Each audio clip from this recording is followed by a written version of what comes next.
Well, hey there. How are you doing? Let's go ahead and get started. So today we're going to talk a little bit about sort of session prep, and primarily sort of like quick session prep, kind of talking about sort of when you don't have a bunch of time, when you jump in and you need to get something to the table kind of quickly. We're going to kind of talk about, because I've been doing that a little bit recently with some one shots that we're kind of doing because our group's kind of at that point. We're getting as of time of recording, it's getting towards that end of the year, and people's schedules are starting to get kind of weird. So our sort of like normal campaign modes, there's always somebody that seems to be like, oh, I can't make it to this week's game or whatever it is, and so we're just kind of doing and jumping around, doing some. Everybody's kind of doing one shots and things like that. So just kind of pulling stuff together really quickly, and so I thought that had that sort of on the brain, as well as the DM layer actually came out with a quick session prep video just very recently, and I wanted to take a look at it. And as I was reading it, and it did that thing that I really like, is that when I watch a video and it makes me question the way that I do things or the way that they're doing things, it's more than just sort of like base entertainment or being like these are specifically tips or like the dogmatic, this is the way that you have to do it, and is instead more talking a little bit more about, oh, these are interesting ideas, or that's a different way of doing things, or that's not something I've thought about before, and maybe then what can I do with sort of the way that I prep games or the way that I run games. It's just sort of general game master craft in general. What can I take? What little pieces can I take? Can I change my way? Can I sort of evolve and mature my way as a dungeon master or game master for whatever system, and kind of get that, to get taken care of a little bit. Peek it a little bit. Turn that down just a little bit. That's yeah, that looks better. All right, yeah. If there's any issues with the audio or anything like that, just kind of let me know, because we are just running a little bit hot today. Maybe I'll pull this down just a wee bit. That'll probably help us out just a little bit. There we go. I think that's a little bit, yeah. That's about where we want to be. So yeah, I wanted to talk a little bit about that. It's specifically the video, if you haven't seen it from the DM layer, is called "Prep Your Next D&D Game in Only 30 Minutes." If you haven't watched it, I'd say primarily that's what we're gonna talk about, because that's the latest thing that's kind of came out, that kind of came across my feed, and while I was thinking about sort of doing these sort of quick preps, because work's been very crazy, and I haven't had a lot of time to sort of like really sit down and do sort of the full meal deal prep that I kind of like to do, where I kind of spend some time, but that's because I find prep very fun. And we're going to talk about that a little bit as well. So if you haven't seen that video, go take a watch. It's a great video, and I'll wait a second.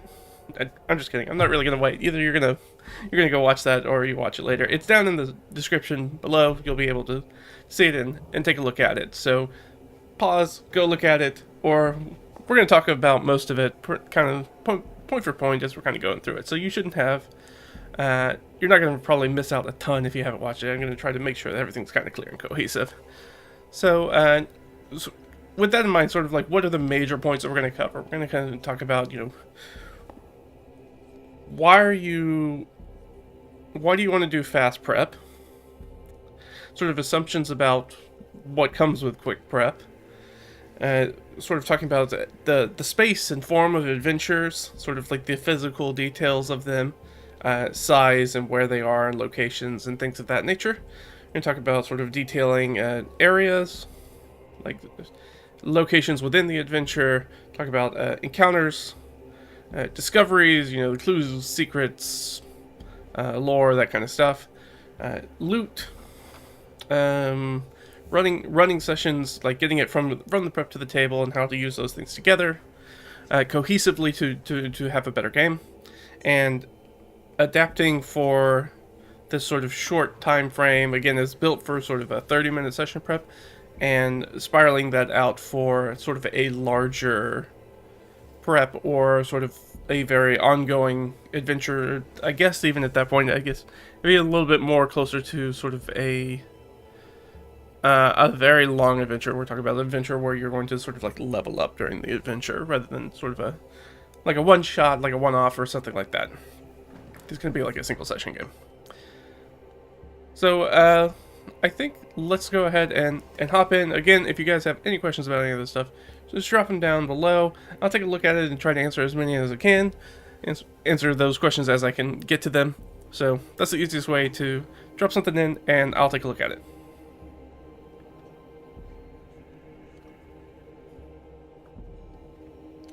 So I think the most important thing when it comes to if you are in a situation and you're like, I need some fast session prep, there is that sort of idea of like, okay, I got to get it done now. And that is important to take care of it, but I do think it's worth, this is something that you find yourself running into again and again, or you feel like you're leaning on fast session prep crutches very often.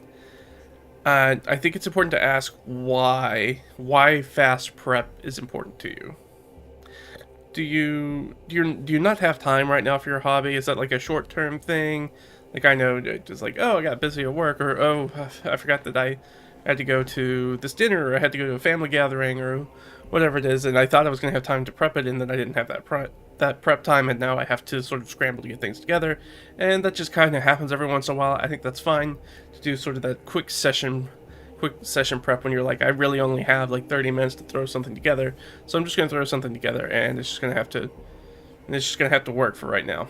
Or is this sort of a recurring thing? Do you like consistently not have time? Which really, in general, that means if you consistently don't have the time for thing, it means that you're not making the time for it. That this is falling below priorities. And of course, there are those duties, those things that we have to do, but there are also things that we're choosing to do instead. Like, are you getting hooked on a video game and you're playing? You're like, oh, well, I don't have time to prep D&D this session, the D&D session this week, and you're like, yeah, but I did also spend like 3 hours playing Genshin, so I had time, but I didn't make that into that time, and that's something different. So if you find yourself consistently kind of not making the time in your schedule and your sort of like day-to-day life to be able to do that sort of essential part of being a dungeon master or game master, you have to wonder, is like, should somebody else maybe take over running the game duties right now if I'm sort of like avoiding making time to do that, or which is also a sign of burnout and things of that nature. Or it could be, if you're doing a quick session prep thing like this, you might just not like to prep. And I understand that there are lots of dungeon masters and game masters out there who really just don't enjoy prepping for games, which is interesting to me, that it feels like a chore. Like, this part of the game feels like a chore for a lot of dungeon masters and game masters. Like, that you're only sort of putting in any sort of session prep work at all is to ensure that the next session doesn't suck. And I know that I've played with a lot of sort of improv forward, I guess that's what we'll call it, improv forward dungeon masters or game masters. And right, you have personalities out there like, oh, well, I never prep for my games, and a lot of people treat that as sort of like a source of pride, which I also find interesting. But also, it's that those people that I know that are highly improvised game masters, I'm not gonna lie, every single one of them, when they do prep, their game is better for it.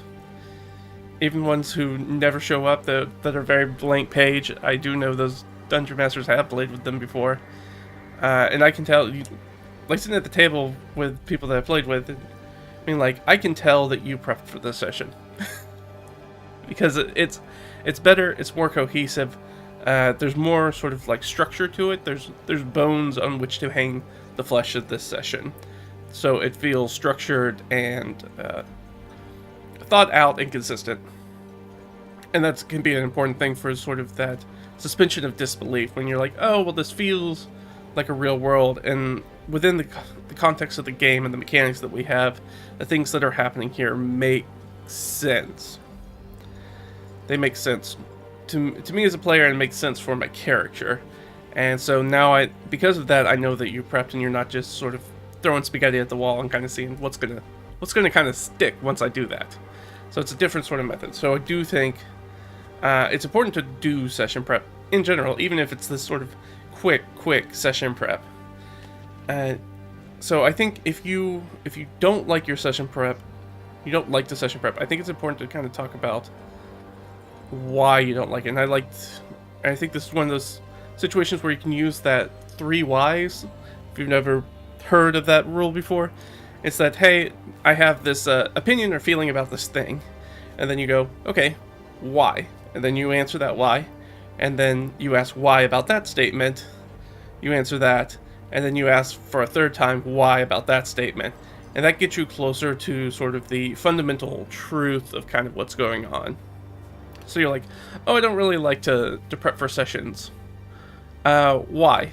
Oh, I don't know, I find looking stuff up in books boring, or maybe I feel like I have a really hard time coming up with fun ideas and stuff to run into games. Okay, why? Okay, well, for the book things, it's because it's just kind of tedious. Okay, so it's tedious. And the ideas things, that's probably a burnout thing. If you're like, I don't feel like I have any good ideas or things like that, where you're just kind of stuck in a rut. You go, okay, why do you feel like you're stuck in a rut? Because I'm not enjoying the adventure I'm running right now. Okay, well, now we have a better idea. Now we have that you have sort of fallen out of love with the current campaign, and so now it's time to maybe mix that up. Is it time to maybe sort of bring this campaign to the end? Maybe it's time to have a conversation with your group about, hey, you know, I feel like we've kind of done everything that we need to do with this campaign. We've kind of experienced all the things. We've kind of talked through all the characters, and I feel like everything's kind of there's no sort of dramatic drama that's sort of driving it forward.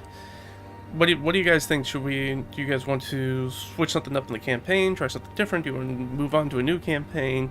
You know, kind of have those conversations. So that can be really helpful. Use that sort of 3 why structure, and you can do that for anything. And it doesn't have to be 3. You can keep drilling down basically as much as you want. But it is helpful to kind of get to the root issue about why you have a sort of feeling or opinion about something. So that is worthwhile.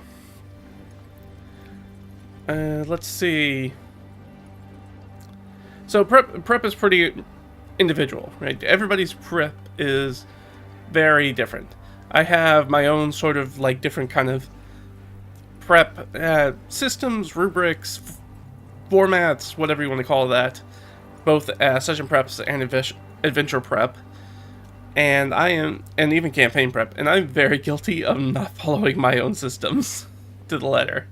So don't be afraid to sort of like explore things, to try new different things, incorporate new styles of prep. You know, keep it fun, keep the games fresh. That way, that everything's always a little different, and that can help if you feel like prep is not fun. Then maybe you don't have a prep style, or you're not willing to experiment with the prep style to make it fun for yourself. You kind of have to.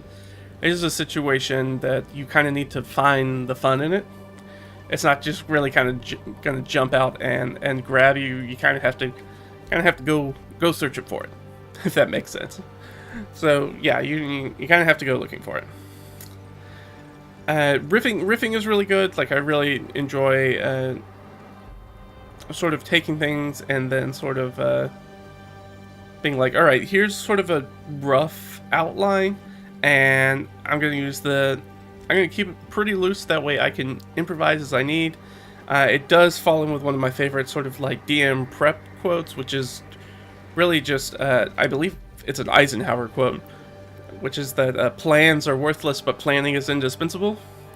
Is that the idea of actually planning out a session or adventure of D&D is not, as anybody who's run any sort of tabletop RPG can probably tell you, it does not go according to plan pretty much all the time. So the plan itself is not particularly of value, but the process of prepping, of planning for that, of thinking about the adventure, spending that time to think about the adventure and its component parts and how you expect that to interact and how that sort of all functions together, that is the indispensable part. Like, that's the real gold at the bottom of the well that you're kind of searching for. is that because I've thought about it and now I have an idea of what these things are, and in a more sort of concrete way, it allows me to be a lot more flexible and improvise and be able to move the pieces around as I need them to make sense for whatever wild hijinks the players have decided to do during the session, or and have thrown me for a loop. But if I've spent the time to do the prepping and thinking about those things, I'm going to be much more successful at being able to sort of improvise a solution, and by the solution I mean improvise a game that is fun for everybody and feels fulfilling for sort of everybody, without sort of like completely breaking apart and falling apart on us. Yeah, I think probably the nice thing about any sort of prep system is that probably 80% of most prep systems, and that's why I'm like, go out, choose, look at a bunch of different ones, pull in what you like, pull these pieces from here, couple together your own Frankenstein's monster of prep that makes sense for you. There are things you like that, you know, do the old, it sparks joy for you, right? These should be things that are fun for you, that get your sort of creative juices going as a Dungeon Master or Game Master. But the nice thing is that most prep materials and systems or rubrics or whatever it is, strategies, about 80%, probably more, are universal. So you can use them across most game systems, for most types of games or campaigns or player groups. So it's always worthwhile to kind of learn about them and sort of go out and get some new information and pull that all in together, because you're not going to lose a lot of it if you ever decide to move from, say, 2014 D&D of 5th edition to the 2024 D&D. Very similar, not completely similar, not the same, but very similar. But also all those prep strategies would still suffice for you if you decide to move over and play Pathfinder 2, DC 20, and OSR stuff.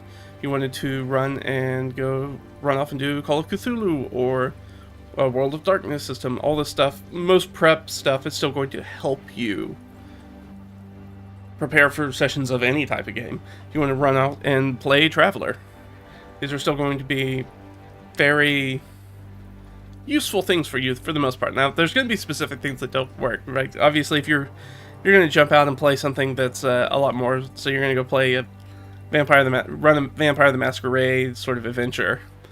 Well, doing a Dungeon Delve's probably not going to show up in Vampire. It could, but it's probably not. So there are some things that are very sort of genre thematic that kind of have to stay within that lane. But a lot of sort of like non-dungeon adventure prep stuff that you might use for something like D&D or Pathfinder would be just as useful if you were prepping a World of Darkness system or Call of Cthulhu or what have you. Whatever you want to play right now. But I will say that sort of Luke's video that's the DM layer, Luke.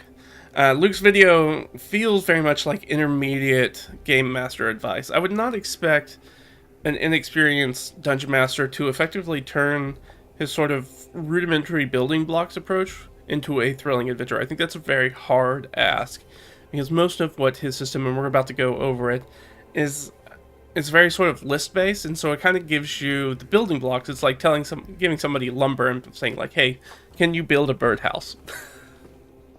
It's like, that's great. I can build a birdhouse on the fly, but I'd also like to have some of the birdhouse already built before I get to the table. And so that's why I say it's like, I think that this is very much sort of an intermediate level thing. This is definitely not the sort of loosey-goosey prep that I would feel comfortable giving to sort of like an absolutely new, inexperienced DM, because I don't think that they're going to be able to turn that sort of 30-minute adventure prep method into a sustainable adventure unless they have enough sort of experience, especially on the improvisation side, to feel comfortable in doing that. So yeah, if you look at the list and you watch his video and look at his list and do that and be like, I don't know how I would take lists and a map and turn that into an adventure, then it may not be the right prep method for you. You're probably not going to get a lot out of it, and that's understandable. And we're going to go through it. So the first thing we do is he talks about in the video is talking about, he sets some assumptions, which is very important, right? If you're going to do a quick 30-minute prep, you have to be very, very sort of laser focused on what you can and cannot do with that time and the sort of limitations of what you're trying to put together. So the way that he's talking about it is that it's specifically prepped for a homebrew, location-based adventure or campaign. So we're not talking like modules, adventure books, things like that, because prepping those sorts of things is generally simpler and easier. Thus why they get sold and why people go and grab them and run them, because it is technically easier than making your own stuff. But it does very quickly trigger one of the things that I strongly don't agree with, and it's a full stop like TTRPG GM advice problem, and not like a Luke problem by any means, is that we very often conflate session prep and adventure prep, which are not necessarily the same thing. Because, right, you might run an adventure might last it could go forever if you're playing like a mega dungeon. But let's say somewhere between 1 and 5 sessions is, I would say, encapsulates probably 80% of most adventures. Somewhere between 1 session and 5 sessions to get through an adventure. You're like, alright, that's great. If I did the adventure prep for session 1, how do I prep for sessions 2, 3, 4, and 5, in which I'm already in the adventure? Like, what does that mid-adventure prep look for? We don't often get a lot of advice about that. So when people kind of start talking about session prep, what they're actually talking about is adventure prep, which is slightly different. And I do think that it does have this weird sort of knock-on effect where a lot of that advice can be like, oh, well, you should, ends up kind of being like, well, you should basically be, your entire campaign should be a bunch of one-shot adventures. Because every time that you talk to somebody talks about session prep, they're actually telling you adventure prep. So then you're like, okay, so I'm just doing a different, like, 5-room dungeon delve every week, and that makes a campaign. And the answer is, yes, you could do that, but you're going to have to do a lot of heavy lifting on the back end that's not included with this prep framework that you're using, about, how do you stitch these different dungeons together into a narrative quilt of a campaign to kind of make them all fit together very well. So that's one of the things that I do kind of, one of those old sort of, everybody has their own sort of things, right? And that's one of the ones that's sort of grinds my gears about stuff, because it's like, those are not the same thing. You're acting like those things are the same thing, and they're not the same thing. They are different things. It's very rare that sort of GM advice it talks about how to do prep for a session in sort of a multi-session adventure. But because sort of the DM's Lair basically immediately crosses that line, we are also going to cross that line and talk primarily about adventure prep, because that's what they're talking about, rather than session prep. I know that I've talked a little bit about particular session prep before, and if you want to, what I think is probably the best resource specifically for session prep is the Lazy Game Master. Is Sly Flourish. Flourish's sort of session prep. Because that very much, that rubric, that format that Mike has, is very much a session prep. So it could be, and it works for like one-off adventures, and it works for having sessions of multi-session adventures, and how to figure out what you need for this specific session in the middle of an adventure, which I feel like is a lot more rare and thus more valuable advice. So go check that out if you haven't. So Return of the Lazy Dungeon Master, Game Master, right? I can't call it Dungeon Master. I'm looking at my shelf because it's on my shelf. It's too dark over there. I can't read it. Don't see where it is. Yes. We're just gonna go with yes. You can find it. You know, slyflourish.com. You know how to get it. Where was it? And the second thing that kind of comes up in the assumptions is that prep doesn't include what he uses a different term, but what I call bonus prep. That's what I call like the experientials, the stuff that's like making in-person battle maps and terrain and VTT maps, grid maps with dynamic lighting and custom tokens, and having miniatures, whether you're painting them or buying them or however, or printing them. Having those sorts of things, making sure that you have the right music, you have your music playlist prep, that you have those handouts that you want to give that have like the wax seals and stuff on them, and those handwritten notes, so that you've got your tea or coffee scrubbed paper so it looks like parchment, it's a little brittle, and all that stuff. And it doesn't talk about things like improv resources like name lists or loot packets or parachute file. That's a shout out to my DM binder review video. If you don't know what the parachute file is, go check that out. It'll tell you about it. They're essentially adventures that help you, supplementary adventures to help you improv in case things go off the rails. So it doesn't include that stuff because you can't do that. Most of that stuff you can't really do within 30 minutes. So 30 minutes is like the absolute necessity. These are the things I need to run an adventure.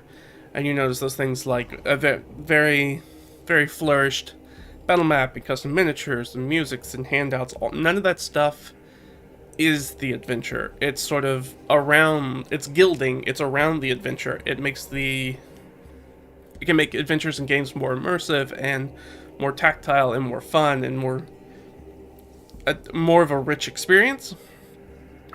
But they by themselves cannot sort of like prop up an adventure. You're like, yeah, I spent all my time making this letter handout, so here you go, guys. I didn't prep any adventure because I spent all my time on that. So I have no idea what we're doing this session. You guys get a letter. What do you do? So in which time, your time might have been better spent being like, okay, I need to prep that stuff if I have time left over. If I have some free time later in the week or month or however long it is between sessions, be like, oh, now I'll use that to sort of make the custom lighting VTT map or something like that. So those are sort of the basic assumptions. So let's go ahead. Before we jump into it full, I do want to talk just quickly about sidebar published adventure prep. I'm sure there are a lot of resources out there, so if you don't like my approach, you can go check somebody else's out, but they're all relatively similar. But if you are going to run in published adventure prep, whether that's a free one that you've grabbed online from somewhere, like a 5-room dungeon or 1-page dungeon, or you want to run one of the big sort of bound adventure paths, the sort of like Curse of Strahd kind of stuff, or you want to run one of the mini Paizo adventure paths for Pathfinder or something like that, then I prefer the shorter ones, the shorter like 1 to 3 session adventures. I think that 2 to 3 sessions is kind of, for me personally, and I think for most of the groups that I've played with, seems to be the sweet spot for sort of the length of an adventure that I like. I feel like if you go beyond that, too many sessions, people start to forget what happened in those earlier sessions, start to forget sort of like important parts of the adventure. Even though, because right at that point you're talking about, maybe a month has passed in the real world, but in the game world, maybe 24 hours, maybe 36 hours have passed. Like, they would know all those details, but us as players with our own, lives and other things kind of going on, like, we forget all that stuff. So kind of, to keep adventures kind of punchy and make sure that everybody kind of remembers it, I like that 1 to 3 session areas, especially like 2 to 3 for a little bit more media adventure than just like your usual one-shot, one-and-done kind of adventures. Those adventures, however, are much easier to find and prep than the big book adventures, and you're never going to get hooked into a situation like with one of the larger adventure paths that you're trying to sort of cram a square linear adventure peg into an improvised reality of the table's round hole, because the problem with those big published adventures is that they are kind of usually straight as an arrow. And it's very easy, as we all know, for players to kind of break an adventure, to kind of soft lock themselves in an adventure and kind of screw something up that they shouldn't be able to, and then you have to do a lot of sort of backbending, a lot of mental gymnastics to try to make the adventure keep working once it gets kind of off its very, very straightforward set of rails. So that's personally why I don't like big adventure books. And I like the small ones too. I was like, cool, if this adventure didn't work out, we can dump this adventure and lose maybe one session, or the adventure is not robust enough that me making one change within it is going to have a butterfly effect that's going to ruin the rest of the next year of gaming or anything like that. Like, these are still relatively self-contained things. So how do you actually do that? First, read the adventure before you start, or at least sort of like the synopsis for those larger adventures. Skim the entirety of the first leg for big adventures, so sort of like the first section. Most of them are broken down into sort of sections, usually by location. So kind of skim over that first section. That's going to be important that they might touch on in their first few game sessions, or next few game sessions, I should say. Each group is sort of individual, but the average party gets through about one scene every 45 minutes or so. That's about 5 scenes for a 3 to 4 hour game session with a standard sort of like 4 PC party. So read that first scene, the scene where you're going to start. That's the one that's really the only one that you know is going to happen, so spend most of your prep time there. Read that first scene, really understand and know where the PCs are most likely to go after that, the conclusion of the scene, and read that scene, because that's most likely going to be the second scene. So check that out, and then go back to the first scene. What's the second most likely scene they might go to? So let's say it's like a investigation in town. It's like, oh, they said they were going to go talk to this NPC. Okay, they talked to this NPC. Based off of what I know about this NPC from reading their sort of thing, it's most likely that they're going to go to, let's see, look at the abandoned watchtower outside of town. That's most likely where they're going to go, based off this conversation. All the talking points in this conversation. And so then you go, okay, what's at the watchtower? That's over there. Great. Go back to that first one. Where's the next other place? Well, they might also go to the livery, because then maybe there's a message that's missing, or somebody sent a missive, or it was supposed to come here, and you want to go talk to the stable master and be like, hey, have you had a courier or a messenger kind of come in?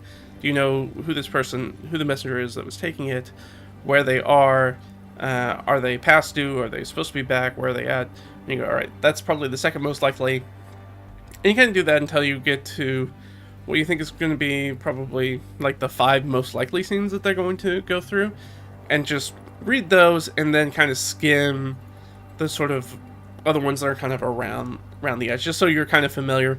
If they take a big left turn, that you kind of at least have some familiarity with going through. So when you're at the table, playing it, the first time that you open up to that scene, encounter, whatever it isn't the very first time that you're laying eyes on it. That's really the important thing to kind of focus on when you're prepping a sort of published adventure module. Yeah, you just kind of repeat that until you've downloaded the 5 most likely scenes, and skim the common variants, and you're pretty much done for prep. That's about it. So much easier to prep, because a lot of that stuff's just kind of done for you. But it's a lot of reading, so if you don't enjoy reading, it's maybe not the greatest. You might be better served by making up your own adventures. And now we're going to jump into the actual sort of like meat and potatoes here. So the first thing that sort of Luke kind of goes into in the video is kind of talks about his advice is go grab a map, which is great advice. If you are short on time and you need to make an adventure in 30 minutes, yeah, go grab a map. You're not making a map by hand. Making a map by hand is fun, but it takes way too much time, and that is not good when you're trying to compress your prep time, right? That kind of falls into that experiential, right? That's a very nice thing. We love to have it, but if you are pressed for time, a pretty map does not an adventure make. So go grab one. There are tons and tons of great maps online. Dyson Logos, Sheipeku, tons of published things that are for money that you can go. There are lots of online dungeon generators if you want to use just create your own bespoke one. There's probably my favorite one right now is Watabo over on itch.io, or itch.io as I like to call it. You can go grab those and check those out if you want to get very specific about what you want. The thing is like if you are compressed for time, if you're short on time and you're trying to do that adventure prep quick, you just want something that's going to fit the vibe you want for your adventure. You just want to hit that general concept. You don't want to spend too much, like being like, oh well, it's specifically got to have a tomb in it. Like you can just say a room is a tomb. Like just get something that fits the general vibe of it, and don't have to worry about having very specific details in it, or else that's going to make looking for the right map take a lot longer than you have time for. The speed of finding a useful map is trumps getting a perfect map. So right, it's the perfection is the enemy of done sort of situation. So just look for something, spend a few minutes kind of looking through things, be like doing a Google search if you want, or however you looking through Chainpeku, looking through Dice and Logos, looking through maybe some of the adventure modules that you already have for just for the map, just to grab their map and grab that map. The internet is just absolutely chock full of them. It's very easy, and that a good map can do a lot of that room-to-room prep lifting, where you're like, I don't really have to come up with what this room is, because there are details in the room that tell me what the room is. So we already kind of skip that one layer of prep, where I don't have to come up with, okay, what actually is this room? I'll be honest, I rarely run grid maps anymore. I feel like lots of people who watch channels probably know that at this point. So I don't run a lot of grid maps. I primarily do most combat and dungeon exploration by Theater of the Mind now. That's really something I got into. It's been sort of like a slow change from the start of 5th edition to now, where we started out and like everything's on the battle map and gridded out and combat and all that stuff, and then as things kind of went on, and I wanted to focus more of my time, like I said, on that adventure stuff and making better adventures rather than focusing on the grid combat stuff. Especially 5e is such a change from something like Pathfinder or 4th edition that's sort of tactically focused when it comes to combat, and then 5th edition and 2024, you don't really need the grid most of the time. So that was just a part where I could recoup some of that time now in this specific style of game, to focus on other areas, which I thought was a lot more useful for me. But I do always make some kind of map. Don't let that make you believe that I don't have any type of maps. I pretty much always make a map for any adventure that I'm making. But generally, it's sort of like a flowchart mind map. I know if you guys probably couldn't see it, but when I was hand sort of mapping our solo D&D adventures, exploits of the dungeon. It's like that was just a quick hand-drawn sort of like line map that was like, hey, this is this room, and there's passage that leads to this room, and is that upstairs, downstairs, where along the grid, and just kind of doing just a rough sketch of it, just so I know how these areas sort of relate to each other, how far apart they are, the sort of pathing, how you get from one place to another, and to know where to sort of do things like random encounter checks when you're sort of passing through, or where would be a good place for doors or something to be in the way, or any of those sorts of traps, hazards, etc. You kind of throw in the spaces in between. So Luke's advice sort of here is to grab that map and then prep about 10 rooms or areas. So you're really looking for a map using his method that's looking for about 10 rooms or areas in it. I think that's a bit much. It's definitely more than sort of the 5 to 6 you probably need for like one session. In my experience, something that's got something like 10 rooms is much closer to a 2 to 3 session adventure. Again, it very much depends on your group and how fast they move through stuff, but that's a lot closer to that. So I would think if I was going to do 30-minute prep, I would really want to zoom in on specifically only the things that I need for that next session. So I wouldn't be doing something I'd cut those rooms almost in half. I'd get much closer to 5, 6, or 7 rooms, because I really only want to focus on things that will show up in that next session, because I'm cut for time. So if time's the thing that I need to focus on, I don't need to be prepping for not next session, but the session after that. I need to put all my focus on the next session, this coming session. And so I only want to prep as many rooms as I think they're going to get through. Now, for adventure prep, for a one session kind of thing, I'm partial to about 7 rooms, because it kind of fits my 3-2-1 style of adventure prep. And that's where you take each pillar and kind of assign it out, so you be like, oh, this adventure, I think it's likely to have 3 combat encounters, and let's say 2 exploration, non-combat investigation challenges, and 1 social, like some sort of creature encounter where violence is not going to be the solution to that, to whatever's kind of the issue, the challenge here. And so I call that 3-2-1, and that's sort of and I basically, when I'm thinking about the adventure and kind of coming up with it, and I just have a little phrase where I'm like, okay, this adventure is mostly whatever I think there's going to be 3 encounters of. It's some of whatever I think there's going to be 2 encounters of. And there's a little of whatever I think there's going to be 1 encounter of. So for that example before, I'd say, okay, this adventure is mostly combat with some exploration and a little bit of social roleplay. And so if I start out with that way, it makes me know there's like, okay, that helps me make sure that I'm not always running like the same kind of dungeon. It's like, oh, well, all right, last time I did mostly combat, so this time I'm going to do mostly exploration.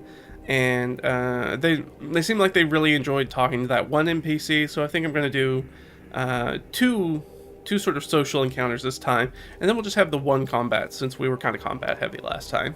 Kind of switch it up, so that way each adventure doesn't feel like an extreme cookie cutter of the last thing you do, with the same sort of prep method. And you might notice, for those who are really good at counting, that 3 plus 2 plus 1 is 6, and I said I'm kind of partial to a 7 room, so you might be going, okay, what's that? What about that 7th room, though?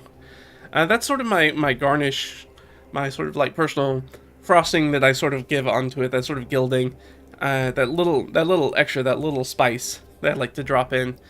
And it's something that I'm going to prep that's not critical to the adventure, and should be, like, you can complete this adventure and never go in this room.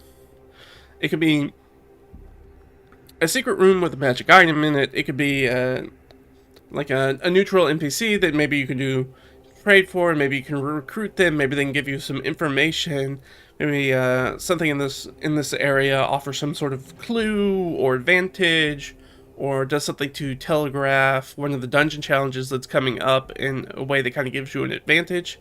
And that's sort of the party's reward for exploring the dungeon fully. So if you end up doing that before, and then you're like, oh, well, we found this room, and we found, let's say, 1 alchemist fire flask, and a bunch of empty alchemist fire flasks, and then, let's say a bunch of burn scars all over the walls of this dungeon room, and we find what looks like the remains of maybe a former adventuring party. They look to be about half eaten, and they seem to have been pulled apart like action figures. Like all their limbs and their heads have been popped off the sort of center of their body. And maybe that's supposed to clue the players in to be like, hey, you should know that there's probably a troll in this dungeon, because they were using a bunch of fire. I'm giving you a fire item, and you should know that. And you're looking at this and be like, all right, whatever did this tried to eat these people and was a monster of great strength and actually pulled them apart. And we could go even further and be like, and there's like literally a troll arm or something like that in the room, if it's not super clear, if they're not really picking up. You know, players have that problem sometimes where you have to be really, really obvious with a clue.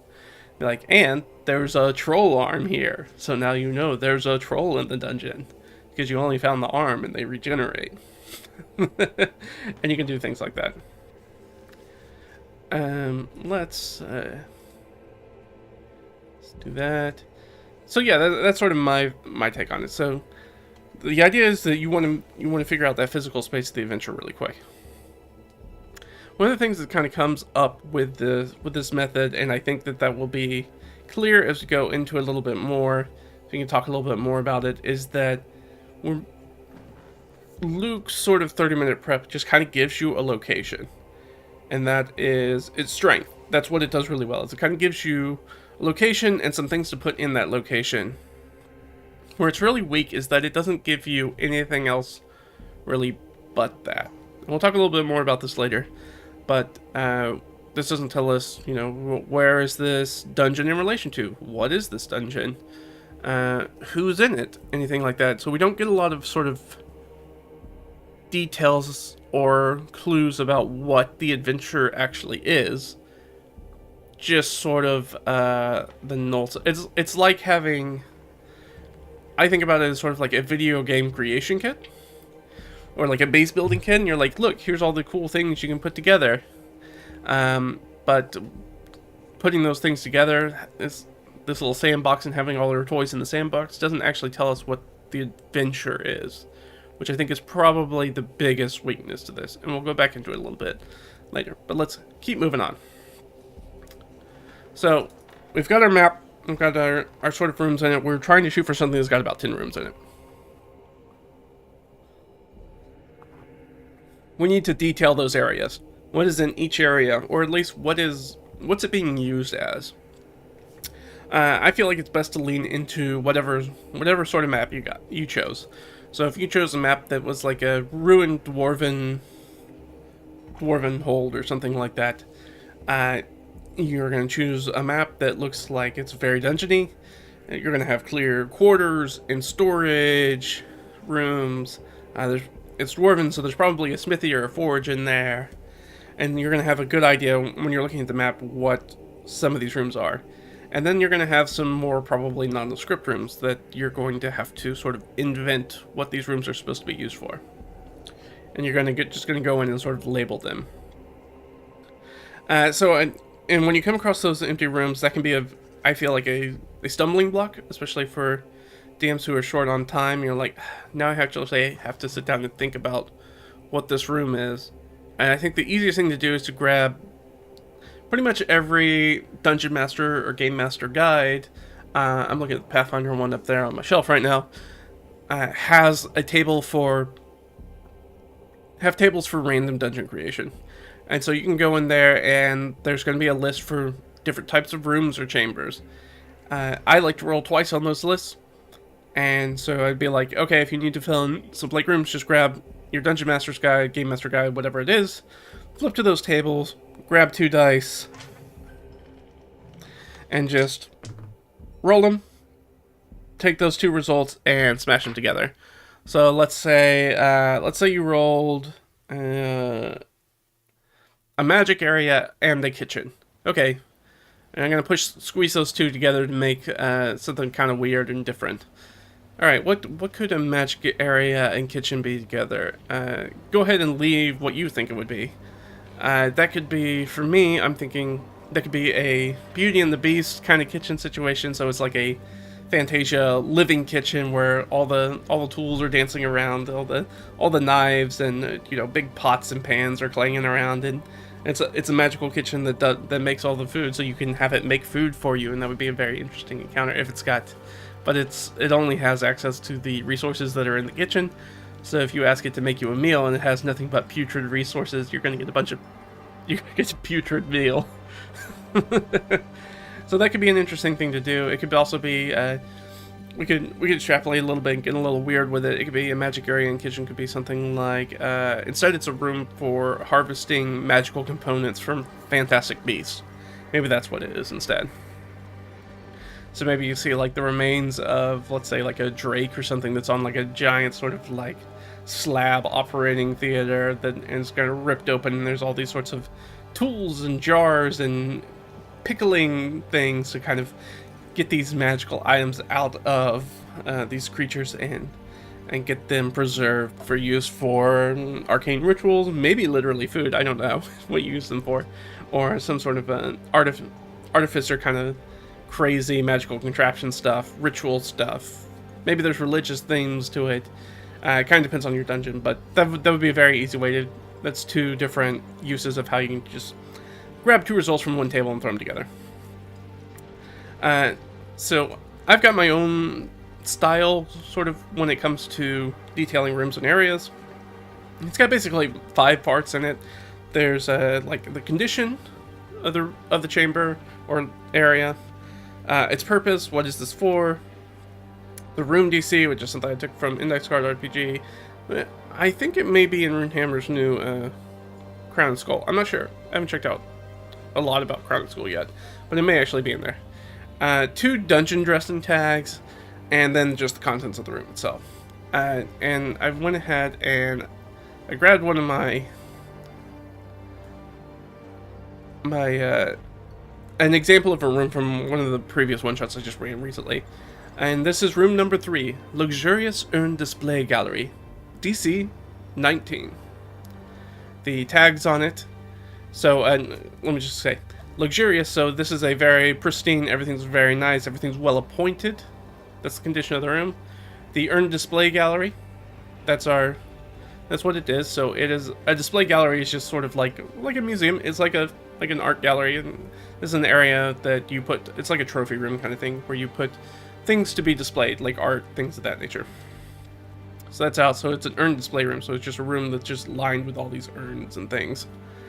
The DC 19 was room DC, so most things that you're trying to accomplish in this room, you need to roll 19 or better on. That could be investigation, that could be saving throws, which is what we're getting to. Then we have the room contents itself. A magic jar is cast on the room. Creatures entering the room need to make a charisma saving throw against the room DC of 19, or their souls are ported into one of the many urns. A random trapped soul enters the target's body. So presumably whoever walks into the room first, they make that charisma saving throw. If they fail it, they get their soul gets ripped out of their body, thrown somewhere, and a different soul enters their body. I might give them a quick text or something, be like, hey, here's a note about who entered your body, and then they get to act all weird around their party members. Then other people come in, and then they have to make the save, or maybe they get zipped out. And I mean, you could end up with an actual TPK with that room.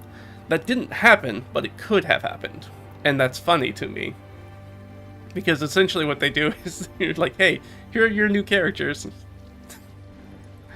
And you guys need to make up new characters, but you keep all the gear of your old characters and spell slots. But you don't know how to use any of those spells. And then there's some treasure in the room. There's a robe of stars, 2 healing potions, a penknife, and a pouch of raisins. Definitely for somebody who got spirited away in here earlier. So there's some... So that's sort of how I throw a room together. Pretty easy to run, just a few lines, and gives us the idea of kind of whatever's going to go in that room. So with that in mind, sort of with Luke's method, one of the major problems that I kind of came across is the process doesn't really tell us who made this dungeon, or who inhabits the space, and why. Which might leave you with, okay, what do you do if it's not a humanoid built or occupied area? What if it's the dwarven ruins from earlier, but there's, I don't know, like Kruthic or something that have nested in there? So then that kind of changes maybe how you need to describe the rooms and the condition of them. And it's hard to sort of detail rooms when you don't know who or what is lairing in the dungeon at this point. So we've grabbed a map, and we're sort of outlining the details of each room, but we don't actually know who's in the dungeon yet. And that kind of leaves us at a disadvantage, so we can't really add a lot of not even details as in they're important for the adventure, but we can't even add a lot of sort of like context at this point. Because that's going to be dependent on whatever monsters end up in here, and we don't know what that's going to be yet. So it is kind of a difficult part, one of the parts that I kind of struggle with Luke's kind of process that he put out, is that by its nature is that you kind of end up with a bunch of very, very replaceable parts by its nature, by the nature of what it is, which kind of has this sort of, gives it this flat affect, I think. Well, like I said, we're going to talk about this more as we're going through. But you're going to see this kind of come up again and again as we kind of discuss it. Let's see, and yeah, we don't have basically any of the history of the dungeon. So like, if there are not humanoids in here, but it's definitely humanoid constructed, like, what happened to him? Why are there monster here's now? What are they doing? Why did the party and the quest giver care about this dungeon? Who's the quest giver? Those sorts of things that we're not going to have good answers to. And that's sort of why I focus at the start of my adventure prep, setting the stage, kind of getting the context for what the adventure is about, because once I know what the sort of basic framework of the adventure is, that gives me a lot more to improvise off of. If I have very clear, kind of like a motivation, or like who's here and why things have happened this way, so then when people investigate things and they ask questions about things, I can have me already mulling on it before. Again, that's sort of the process of prep rather than the actual outcome of prep is important.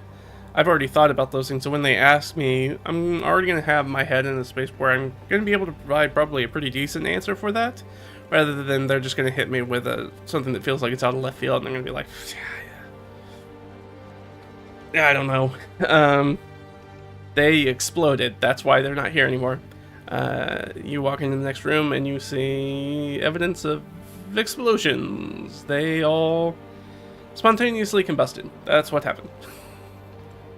I would never say that. That's a hyperbolic example, but it is fun. It does kind of make me want to make a dungeon around, hey, everybody who used to be here, and then at some point they all just kind of, in a very like rapture kind of way, just kind of exploded all over the place. That'd be fun. Maybe I would run an adventure like that. But I would want to know, like, why did they explode? Because that's going to be probably key to the adventure. Let's see. So that's kind of everything. So we're going to go over a list of encounters. I'm going to take a quick bio break. I'm going to refill my coffee, get that stuff situated. We're going to jump back in and we'll take care of it. But it'll be just a few minutes, so hang in there, and I'll be back in just a few. Alright? Bye.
let's jump back in.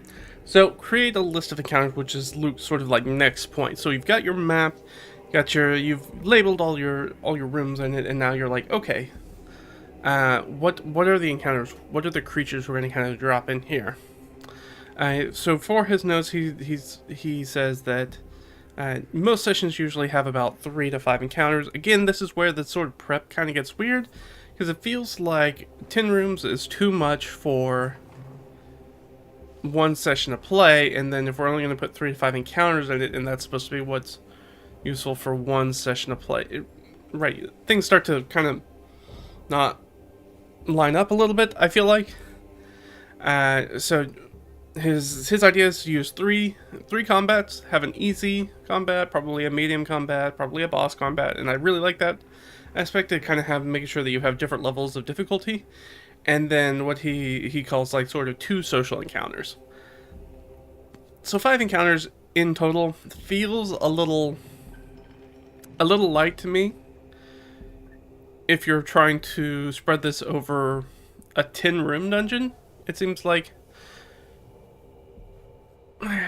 it let me just talk through it, and then I think that is, as I talk through it, it'll start to probably make more sense. Sort of feel like it. It's like it is a little light, but it does kind of very much hit that stride of about 1 encounter per 45 minutes range. Having 5 encounters is about right for one session of the game if you're running that sort of standard 3 to 4 hour kind of game. And it does fit very close to the 3 to 1 framework I like, so there's a lot of stuff in here that's very adjacent to stuff that I like, but one of the things that I kind of focus on, at least in my stuff, is trying to make sure that these things really lock in to each other. They really kind of connect and latch in, and the whole is cemented to be more than the sum of its parts, if that makes sense. And these kind of feel like they kind of float out by themselves, which is by design, right? By their nature, they kind of float out like that. So one of the things that Luke does mention is that in these sort of 3 to 5 encounters is that even the combat encounters should primarily start with talking first. Is that it doesn't just immediately go slam into combat. And this is one of those points where I'm just kind of like, yeah, but also no at the same time. I wouldn't try to probably make small talk with a barbarian who just kicked in my office door. But escalation of violence is a thing where it goes from kind of talking to either disengaging, which is like ignoring, or to elevating, which is like going to shouting. Then shouting becomes sort of physical touch, which is usually pushing, and then there's strikes, and then there's weapons. And so there is an escalation scale and de-escalation scale. They kind of go together. So yeah, I think there is some talking to be said, but it's not barbarian kicks in my office door and we have a polite conversation. It immediately goes to like people yelling at each other and basically being on the cusp of violence. So it is a little weird. One of the things that he does focus on is that he doesn't want to key any of the stocking for the dungeon, any of those encounters, loot, that sort of stuff, and all that stuff lives off in La La Land, sort of like on the bench for now, and only as we play does it kind of get pulled in. So none of the encounters are tied to a specific room, and that's sort of where he's going with this 30-minute session prep.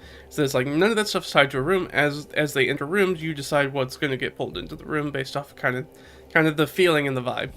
And again, that's why I'm like, this is a very sort of more advanced thing. That's not something a brand new dungeon master or game master is really going to be able to gauge very well. But I think somebody who's definitely been doing it for months, if not years, are probably going to look at that and be like, yeah, okay, I can figure that out. Right? I feel like I could take Luke's method, that 30-minute prep from the DM layer, and successfully run an adventure. Like, I could do it. I would have to kind of invent what the adventure was, because we're not going to get that. But otherwise, yeah, I don't think I'd have any problem doing it. It's still not my preferred way to do it. Because I think that there is a one of the key things that this kind of butts up against is the sort of meta frustration players have sometimes with quantum ogres, and you're basically building a quantum dungeon. You're like, I don't know, I have these things prepped, and these things are definitely going to be in the adventure, and it doesn't matter.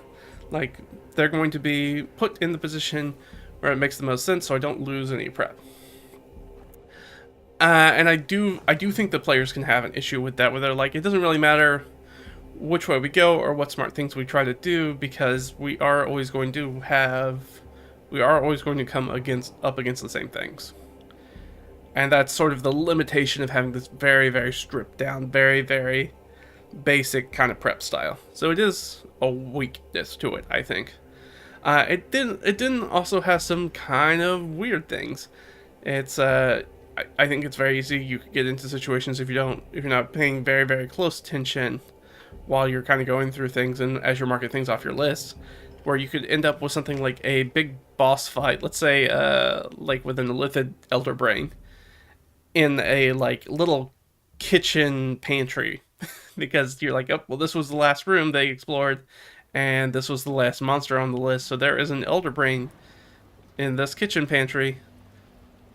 Does that make sense? Probably not. It also, because you're not tying any of the encounters to the rooms, it doesn't give you the ability to use monsters that complement the environment in which they fight. So if you were going to do something like a kitchen larder, it might be more useful to have something like small swarms that could go and hide in stacks and under sacks and all sorts of things, where the cramped conditions would be a detriment to the party rather and a strength for the monsters. So you don't kind of get that symbiosis between the environment in which you fight the monsters and the monsters' abilities and what they're good at. And thus, smash cut to, all the adventures that have adult dragons in enclosed caves where they can't fly. And you're like, cool, you have this gigantic, really terrifying monster. One of the core things it can do that the players really can't is fly. And so why would it want to have a combat in an area in which it really kneecaps its own mobility, which is one of its strengths for being able to attack? Right, that is sort of a weird thing that you have to get to. So, again, this is one of the things where, because we can't make very specific encounters tied to very specific areas, they kind of just have to be very neutral, vanilla, basic encounters, which is not super engaging. Like, it's okay because this is a 30-minute prep, and you're like, I just gotta get something at the table today. That's fine, you gotta do what you gotta do, for sure. But if you are the person who's looking at it and being like, I like this session prep is very quick, and quick is what is important to me, you might end up, if you keep doing it again and again and again, with a game that kind of falls flat because everything's very basic. There's not a lot of nuance, there's not a lot of investment, there's not a lot of interesting, engaging things for the players to deal with and for you to create. So everybody, I think, if you kept doing this, would end up kind of bored. Unfortunately, which is certainly not what we want in our games, right? We don't want them to be boring, for sure. So one of the things that this probably more than just about anything else really irks me with the 30-minute session prep video and this sort of system is that it's not my personal experience anyways, that functionally not tying encounters to specific rooms saves any amount of significant time. So if you're still having to make 5 encounters, you still had to label 10 rooms. I'm not sure why not assigning the encounters you're making to one of those rooms saves a significant amount of time. For me, I just don't see that when I feel like for the, let's say maybe 1 to 5 minutes that might take, that's the difference between being like, okay, this is a room, there's definitely going to be an encounter in this room, here's what's in this room, what kind of monsters make the most sense for this room that would be able to take advantage of this, is only just a few more minutes, and then I'd know exactly what was in this room every time, and I don't have to think about that on the fly while I'm also trying to juggle all the other sort of dungeon master, game master stuff of like what's going on in the game and taking care of the players and all whatever wacky things they're coming up with and wild things that they're doing. That just kind of takes one thing off my sort of cognitive load while I'm running. So I don't know why I would want to put that, certainly for me personally, put that back on the cognitive load for me when it's very easy to offset that and not have to worry about that. And I think part of that comes from is trying to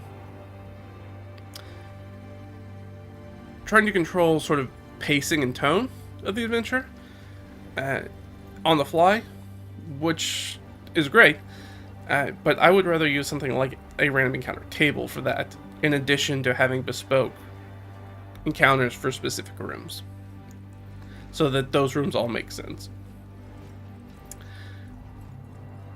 So that's everything. So we have our map, we have our list of encounters, and then the next thing is a list of discoveries. So this is the sort of like 3 to 5 secret or cool things. That's very much falls in the line with Return of the Lazy Dungeon Game Master's secrets and clues list that you do for a session prep, which I struggle with. I find a hard time grokking that thing, but I do like it. That's not to say that I don't like it. It's just that I have trouble pulling it off. But this is a place where you have 3 to 5 secrets or cool things for the party to find. Lore, some sort of neutral creatures, or it could be a monster. It could be an actual just encounter if it's something fun. Some sort of secret passage, something that's fun to interact with, some sort of engaging thing, some sort of engaging object. I like it. It falls very much in line with the secrets and clues from the Lazy GM method, which I really think is very fun. And I think it would only be heightened by having a little basic contextual information about the adventure that you could drip feed to the players. Because right now you're making a secrets and clues list, and if you're going to put lore in it, it has to be like world building lore. Because at this point, we don't know what the adventure is. And the spoiler is that this 30-minute method's not going to tell us what that adventure is. It's giving us a place with some creatures in it. It's giving us a place with stuff in that place, but not why we're going to that place, what the issue is, what we're dealing with, which is really sort of the weakness of this method. So I think just having a basic understanding of what the actual adventure is would make, especially the list of discoveries, a lot more potent, because I'd be like, oh, this is, like I said, with the... You could have secrets and clues like finding that alchemist flask, or the burn marks on the walls, finding the troll arm. Those sorts of things would all fall on something like a list of discoveries. And I could do that, but then I would have to know, I know that there's a troll in there, but so I can make this, but if I also wanted to... They started to ask about trying to look for signs of like who was in here beforehand, like who was here trying to deal with this troll and that sort of stuff. Because we don't have any basic adventure knowledge of what's going on in this dungeon, any sort of history or context, I can't add something to that list that is part of any sort of story. So I could make something random up, but that's just making something random up. And then Luke also says to inside, so you've got a list that's got about 3 to 5 cool things in it, and then he says to add 1 or 2 traps to the list. So I think that's sort of like 3 secrets or cool things and 2 traps. I don't know, the way he words it, it's trying to understand whether this is a list that's supposed to have 5 items on it or 7 items on it. And I don't know, because the way he talks about it. I think it's supposed to be a 5-5-5 kind of list. So I'm going to assume 5. So it's like 3 secrets or cool things, and then 1 to 2 traps, or 3 or 4, or however you want to do it. But I don't really love traps being included in this list. And I mean, I guess the first thing about it that I'd say is that there's no hazards or obstacles. It's only specifically traps. So that immediately makes me feel like I prefer my hot framework. If you haven't seen that, that's hazards, obstacles, tricks, and traps. We have a whole video about how to make your D&D game hot. Go check that out. So where we kind of talk about that. You're like, okay, I want more than just like traps. And the traps are going to have the same issue that we have with the encounters, is that when they have to be sort of floating, they have to be so basic in general, they have to be able to, so they can be put anywhere. That means that you're really relegating yourself to like pitfalls or poison darts. You can't even do something like a pendulum like axe trap, because you can't set that in a large room, because it doesn't really make a lot of sense to be in a large room. You kind of has to be in a hallway or a small enclosed space to really get your bang for your buck out of it. So it does. The weakness of it is, to be slotted anywhere, it has to be very general use, and it really has to be kind of boring.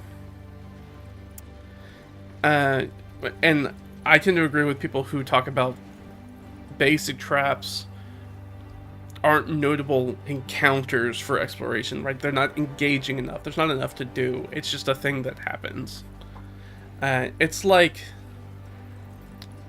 traps are to exploration as an attack roll is to combat, or one attack roll or one saving throw is to combat.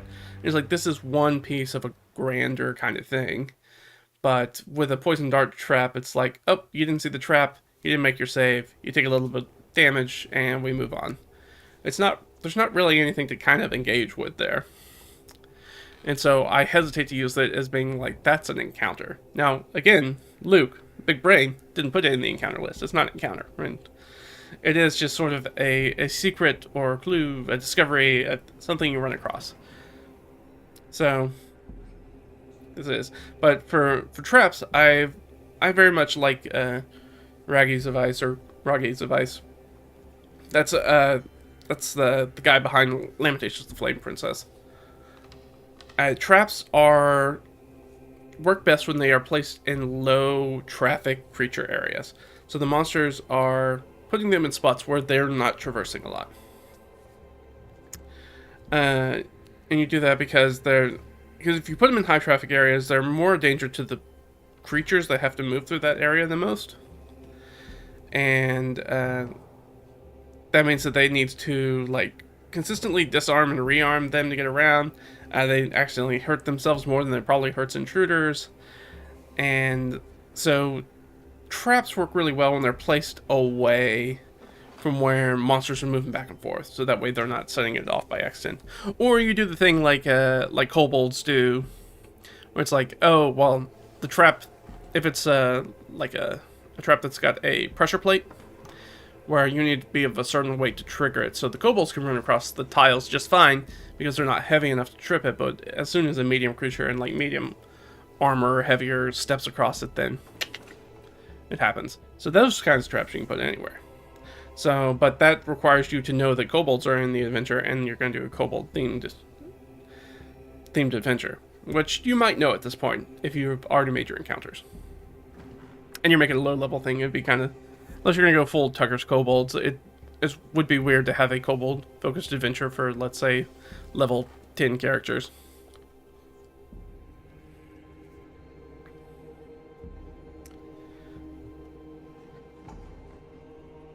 Yeah, so instead, when I focus on sort of like my hot encounters, rather than having it being like a one and done trap, I try to focus on them being sort of creative problem solving opportunities.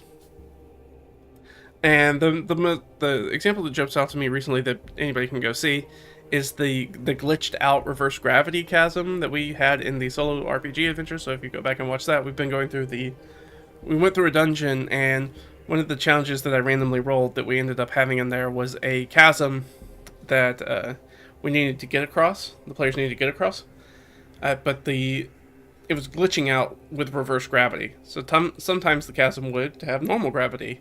Sometimes it would flip and it would move you up to the ceiling. And it was kind of flipping back and forth. And so people who, if you were going to try to jump across it, you can't even time it because it's not on sort of like a schedule. So if you're jumping across it, you have to see, does the gravity reverse? If the gravity reverse, when you're trying to jump across the chasm, you instead get thrown up to the ceiling. And once you hit the ceiling, there's a high likelihood that before you can get yourself up and run across the ceiling, that the gravity is going to change again. And now that you don't have forward progression, like forward movement, inertia to move, because you stop jumping, you just fall straight past the rest of your party into the chasm.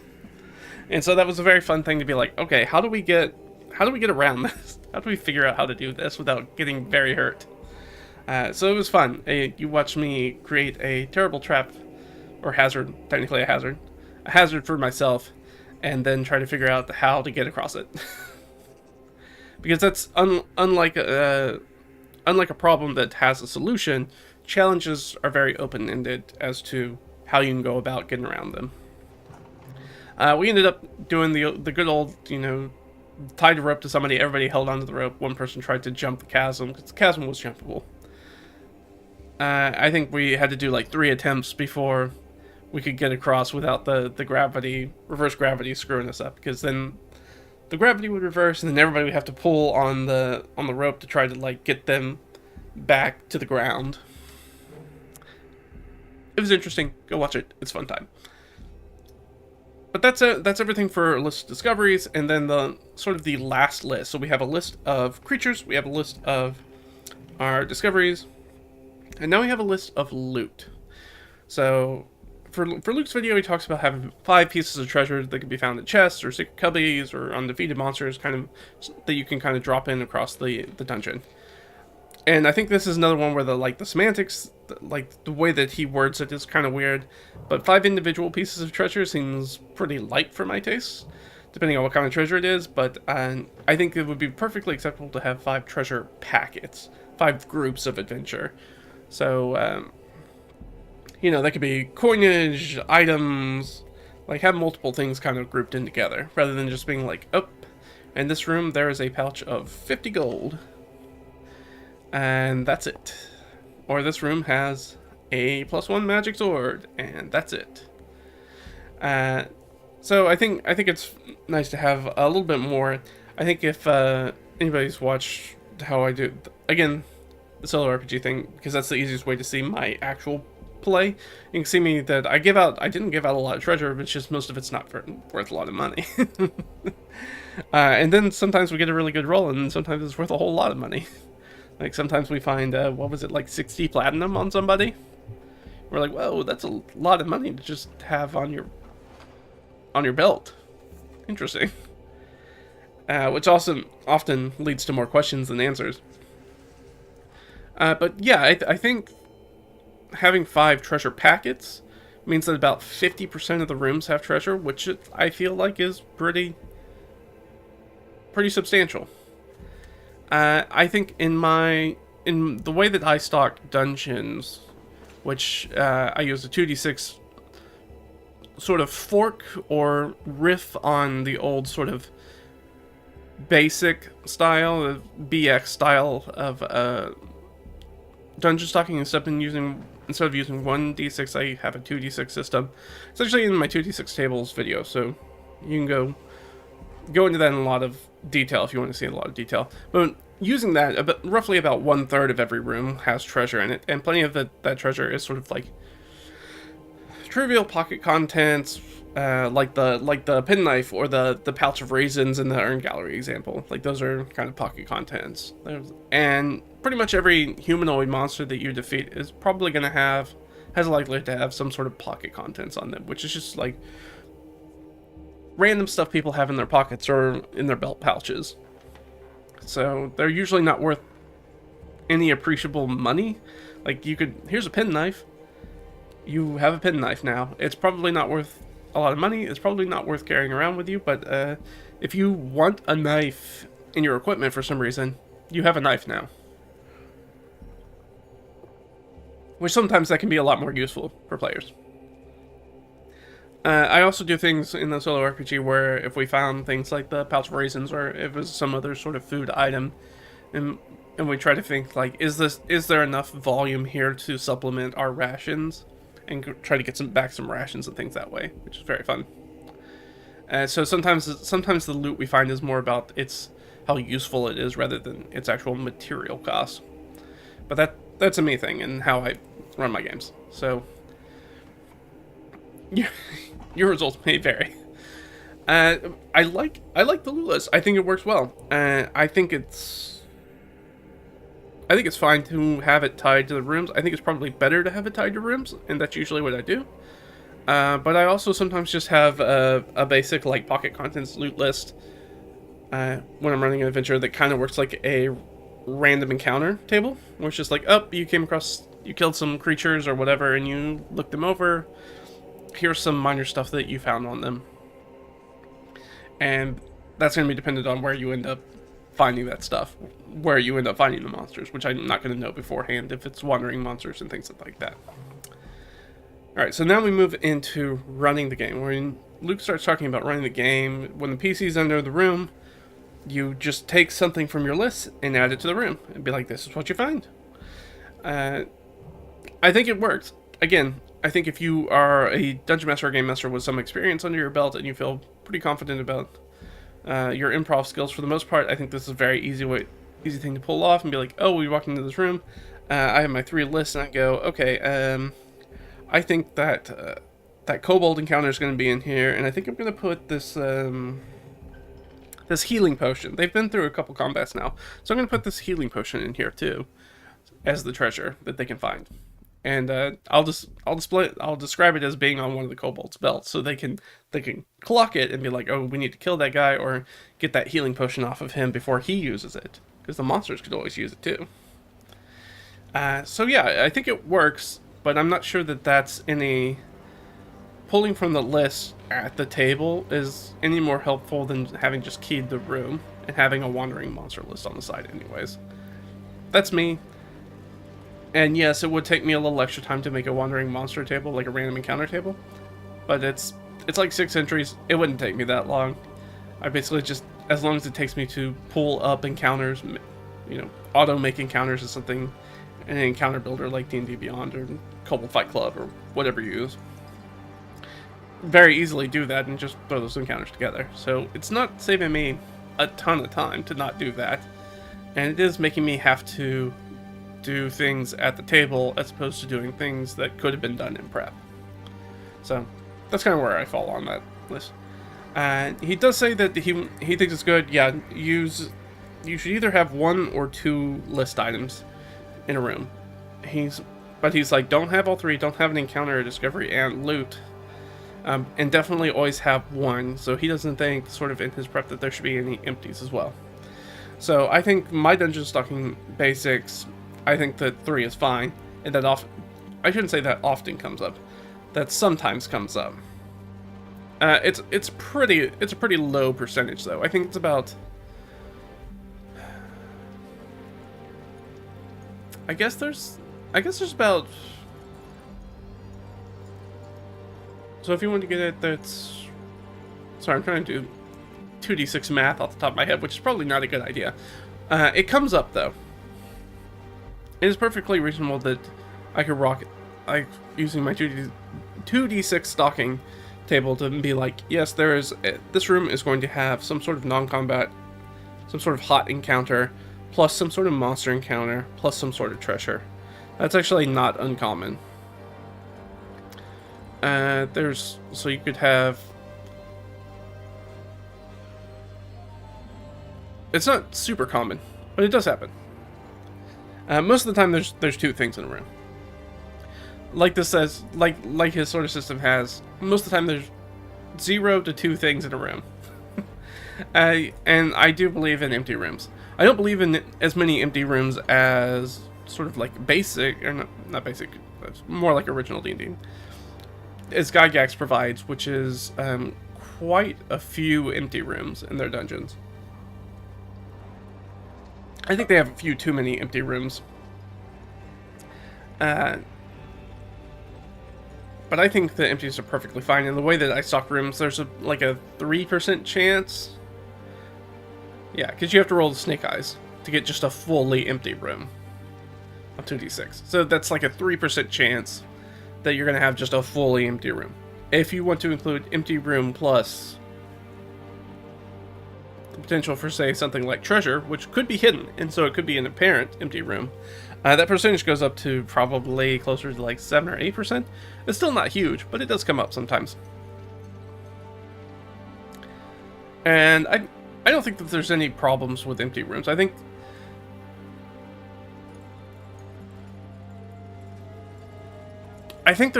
you're gonna probably it's not gonna be hard to hit that sort of 5 encounters that you need for about a session of D&D.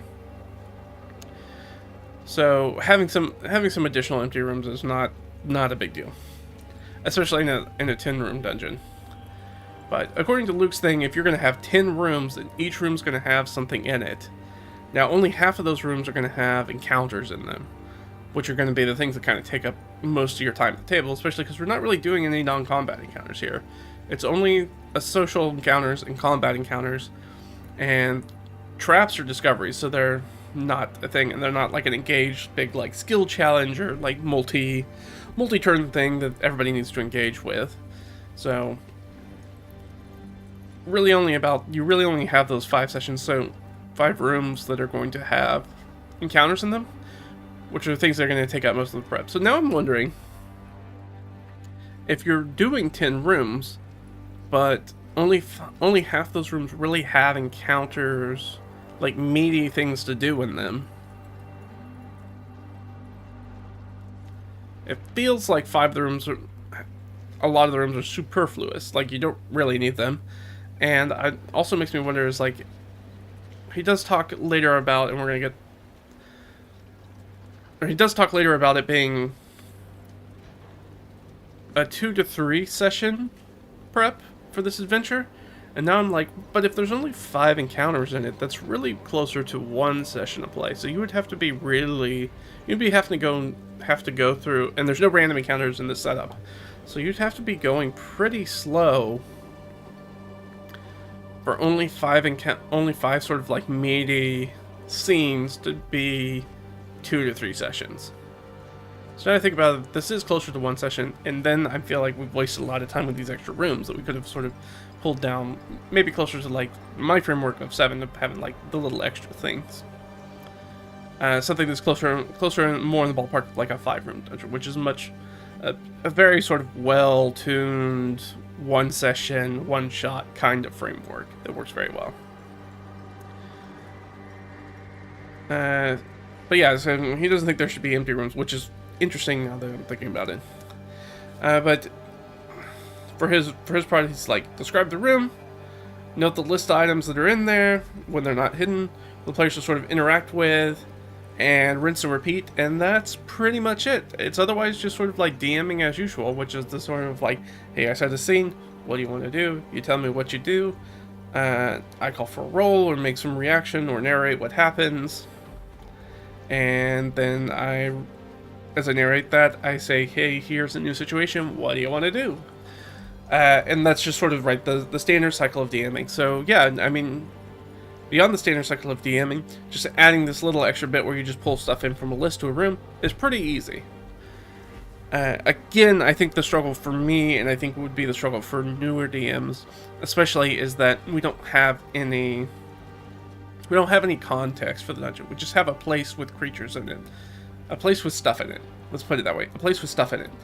And we don't know any of those other questions about what's going on here. Which I think might be less useful. Makes this sort of prep style maybe less useful for newer DMs who maybe don't feel as comfortable or capable of sort of improvising the why and how aspect of adventures off the cuff. Because I think that's harder than just making up encounters on the fly. That's pretty easy. You pull up an encounter builder and do it in a minute. Rather than trying to figure out what's going on in a dungeon and why and how it's happening. So this framework does work, but it does, like I said, everything kind of feels a little flat. I think that's going to be by necessity, since most rooms need to be able to accommodate most list items. You could even describe it, I'd even go so far as to describe it as maybe uninspired. So that you're going to get a very, very generic kind of dungeon adventure using this method, I think. And hey, if you only got 30 minutes and you got to get something on the table, I get it. Get it and do it. If you want to use this, if you're putting this into your pocket as being closer to a primary means of prepping your game, your game is going to be very... I think your game's going to end up kind of flat. Like I said, kind of uninspired. I think this should not be your go-to means of prepping an adventure or prepping for your next D&D session. This should be I just got to get something out quick, and this is a way to get something to the table quick. But this is not something I should replicate in any situation that's not I have to get it to the table right now. So each list has total should have 5 items, so that's about 15 total, or maybe 17 depending on the traps. Again, his wording on it's a little weird how he explains it, and his expectation is that it should last 2 to 3 sessions for slower parties. So we're not planning a one-shot. So everything up to this point, as he's kind of describing it, kind of feels like it's supposed to be for a one-shot, and then he's like, oh, actually this is like a 2 to 3 session thing. And then you go, oh. It's, again, like, it's weird for a rubric like that, is that I feel like most quick adventure prep ideas are really designed to be self-contained one-session affairs. You really don't want to stick around here, or else the longer you're going to hang out here, the more sort of basic you're going to figure out it is. So get in, do what you're going to do, get out, and get back to hopefully having more time to prep something that's a little bit more engaging for the next session and session after that, etc., etc., etc. So, yeah, 15 total items across 10 rooms, which means basically every other room should have 2 list items in it. But that means that only half the rooms have... Oh, my light went out. Oh, no. Oh, it's not plugged in. That's probably why. I'll have to fix that. Where was I? Oh, but because only half the rooms have actual encounters in it, that's only 50% of the work that you've put in is actually like the chunk of doing stuff. And then you have these 10 other things over here that are these other 5 rooms that are kind of like there, which seems kind of weird. It's like that's plenty. It seems like a lot of fat compared to meat. It's like 50% meat, 50% sort of fat, or dressing, if you will.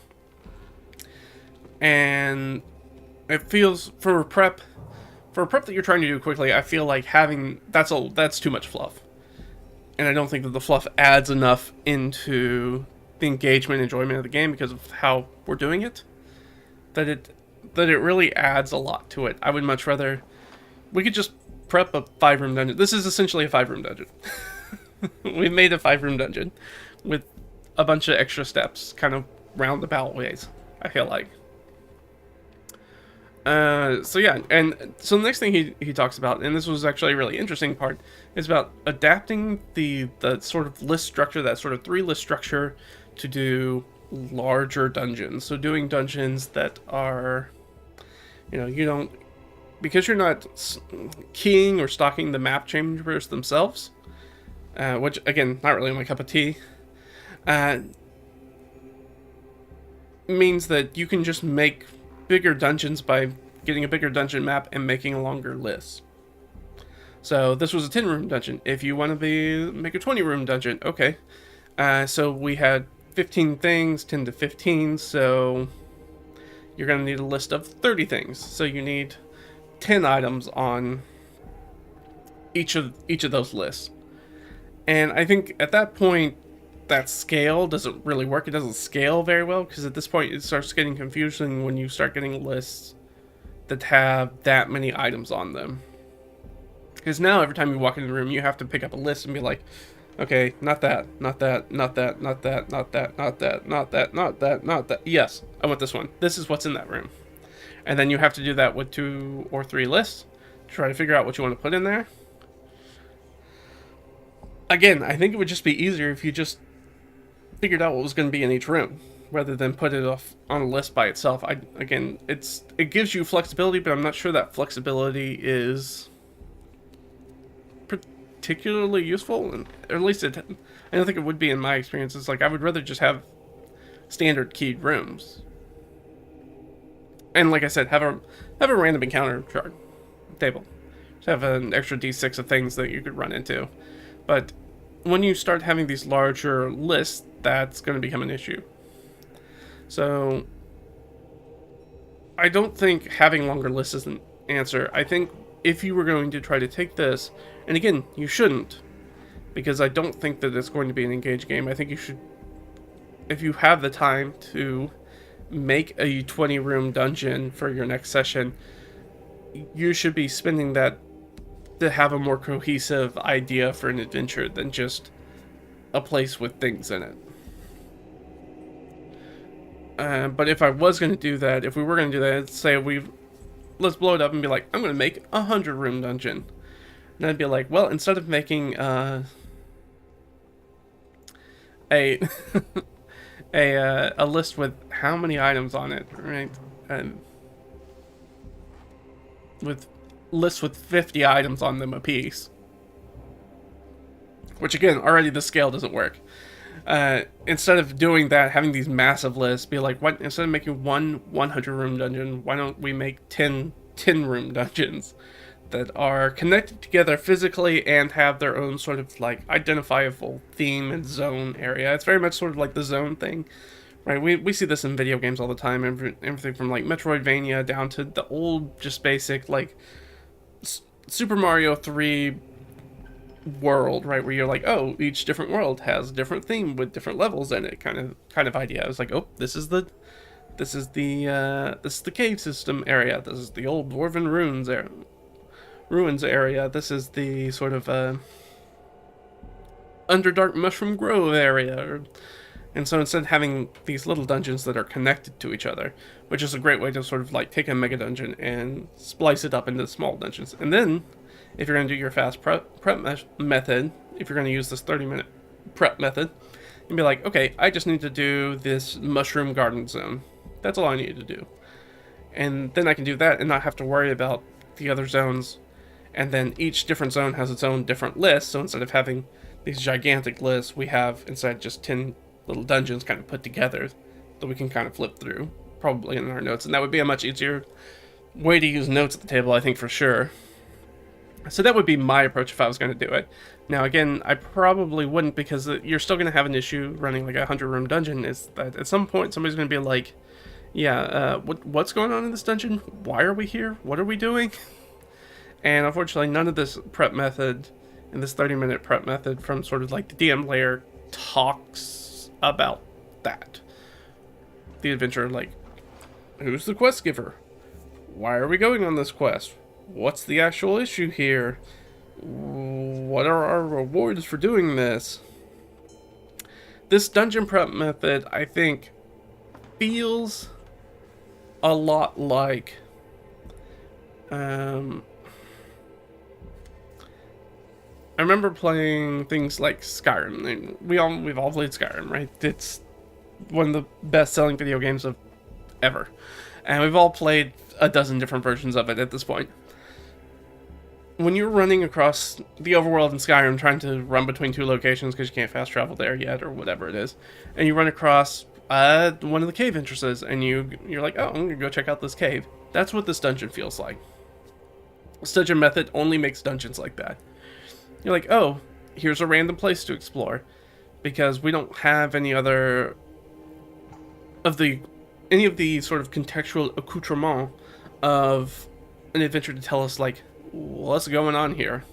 We don't have any of this with this prep method. We're missing a lot of that core loop about players ask questions, get answers, make assumptions, put pieces of information together. That's why I think it would be hard to fill out those lists of discoveries and clues after a while when you're like, I don't know what clues to give you other than there are these types of monsters in the dungeon somewhere, or this item, or whatever it is, but we don't have a mission, we don't have a quest giver, we don't have a reason why we're here. This is just like, hey, I found a place, we're going to go explore the place, and probably kill some monsters. And I think that whether that is going to be successful or not is going to be fully dependent on your particular game, your particular table of players. Are they okay with that? Are they a beer and pretzels kind of group where they're like, we just kind of want to kick indoors and kill goblins and get stuff? If so, this stuff is going to work great for you. If you're running a more sort of like engaging game where people care a lot about like what's going on, People really want to have motivations to do things and why you're going to in place, why we're kicking in doors and killing people, and we want like a why for that. This prep method maybe not the greatest for that, because it's not going to give you any of those answers. So that's definitely one of the things that I think is like really, really missing, is that the method gives us the place, and it gives us some stuff in that place, but we don't get a lot of like what any of the background is, any of the context of here. You know, why are we here? What are we trying to accomplish? How are we going to do it? Why is this an issue? Who is the quest giver? We're not going to have any of that information. Like, are we invading this kobold? Or, let's go goblin. Are we invading this goblin stronghold because there are prisoners? They've kidnapped people from a nearby village, and they're holding them for ransom or something like that. And that's why we're here. We're trying to rescue people. Like, we don't even have like a goal. Why are we in this dungeon? What are we doing? And if you have a group where your players are going to want that, this prep method is not going to give you that. And that's going to be... So the question is that something that you feel comfortable improvising on the fly? And for me, that answer is usually no. Because I'm like, I don't want to improvise the entire premise of an adventure. That feels like the one thing I for sure should prep. I should definitely prep what the adventure is. And then yes, if I was going to the dungeon, be like, okay, this is what they're doing.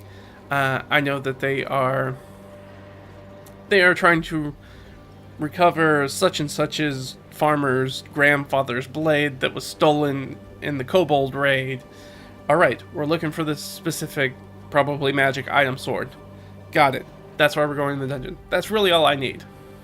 But it's like, I need something. Like, that's the reason. And then at that point, I'll have to be like, okay, the village is here, and the dungeon is here. And that's why I make the maps for myself. Where I'm like, okay, these places, how far away are these places from each other? Is it a day's travel? Is it an hour's travel? Is it a week's travel? Do we even know where the dungeon is?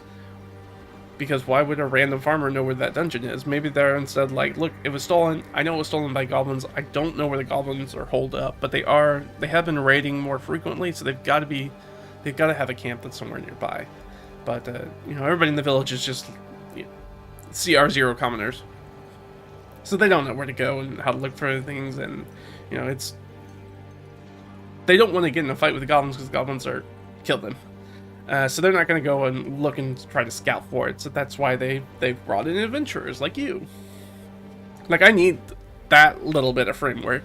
Like, that's the thing that I really need out of prep, is the what's going on and why, and here's a reward, why you're doing it, so you have motivation, what's going on for the quest giver, that sort of stuff. So all that stuff's kind of missing from here. So if you don't play a very, very strictly kind of beer and pretzels kind of game, I'm not sure if this is a great method. Or if you feel very comfortable improvising all that stuff on the fly, I guess this would work just fine. I don't. I know that enough about myself. And we use the old WebDM advices to prep everything you're not prepared to improvise. Well, I'm not prepared to improvise the entire premise of an adventure. That's the one thing I feel like I should for sure prep. I would even probably be okay prepping the dungeon layout before, like, where the rooms are and how they're connected to each other. I'd be more comfortable prepping or improvising that before improvising the entire premise of the adventure that I have prepped. It's just, that's a weird way for my brain to do prep. My brain doesn't work like that. This does not work for me. And that's what videos like this are good. Like, finding out other people's sort of prep methods is really, really useful. So I can look at that and be like, yes, I like this stuff. I like this part. I do these kinds of things already. Can I add more of this stuff? And then there are things that are like, nope, this is definitely not for me, because I can't think of a way in which I could improvise this very fundamental thing that was not even discussed in this video. in how to do the prep. It's like, but like, what is the adventure? Like, we don't actually get that from the prep method. So, yeah, I think it would be... I think stumbling into, like, the odd cave system with monsters is fun, but it's not exactly what I would call like a fulfilling adventure, especially one that's being slotted into sort of like an ongoing campaign narrative. It'd be like, oh, we fought in this town and we had to fight against the evil overlord's forces, and they handed us a defeat, and that city was burned to the ground, and we are on the dogged track with the injured train, and we're moving across. We're going to the next bastion to hole up and try to get more allies and sorts of support, and we're going to recoup and come back against the evil overlord. Oh, but hey, there's a cave with some kobolds in it. Let's go kill those guys real fast. Right, it doesn't slot in without doing a little extra work that's not included in this prep. It's not a fulfilling, like I said, it's not a fulfilling adventure for the ongoing campaign narrative. It does. Right, you have to do some extra work, and that's not included in our 30 minutes, and it's not discussed in the prep session. And the prep method, which I think is the most sort of like befuddling part to me, is like, why is it not brought up at all? Yeah, Trent, constraints enable easier improv. How can we prep useful constraints? Interesting, yeah. Right, I think useful constraints, that's why one of the ways that you look like any sort of that short prep, like fast prep kind of things.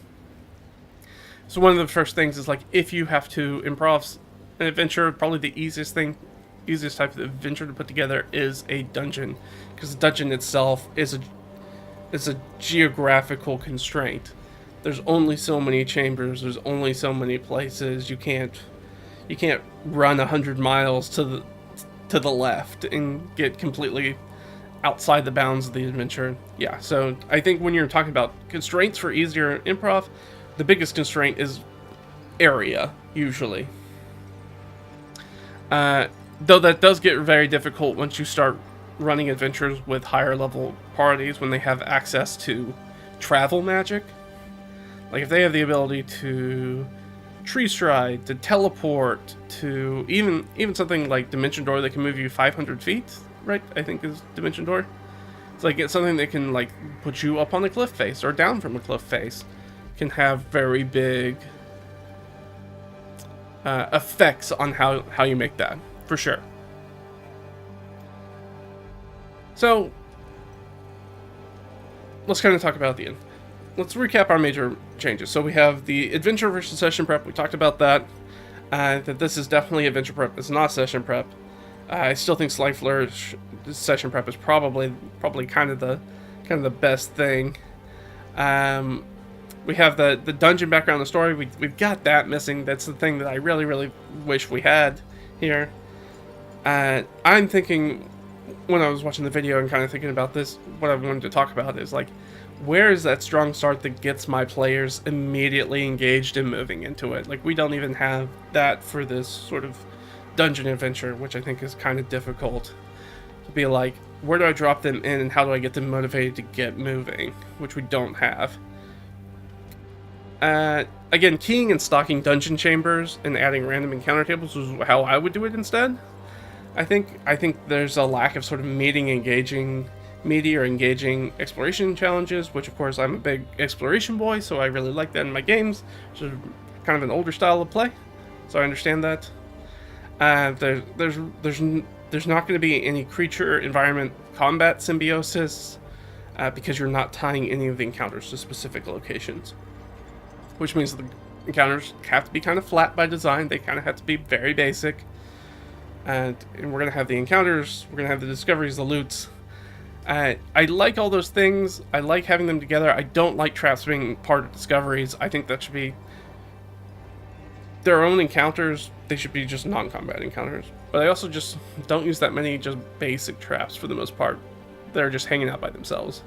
I usually try to make them a little bit more engaging. Loot tables, pretty much no edits. They work fine. I still don't think that it's better than just having them keyed to a location in the dungeon. I think that's fine. I don't think... I could see you pulling it from one area to give it to another if you needed, if you felt like, oh, they really got their butts kicked, so I want them to have the magic item because they have the the monsters that are resistant to magic, to non-magical weapons coming up soon, so I want to make sure that they have that edge because they're already hurt pretty bad. Like, I understand kind of moving stuff around and having that flexibility is nice, but you already know if you just made the dungeon in 30 minutes right before the session, you already know that that's in a room, so you can just strike it from that room and give it to them, and so that way you don't accidentally give them the same magic weapon later. What I said a minute ago is probably the most important constraint, not wanting to have to come up with the table, the adventure premise.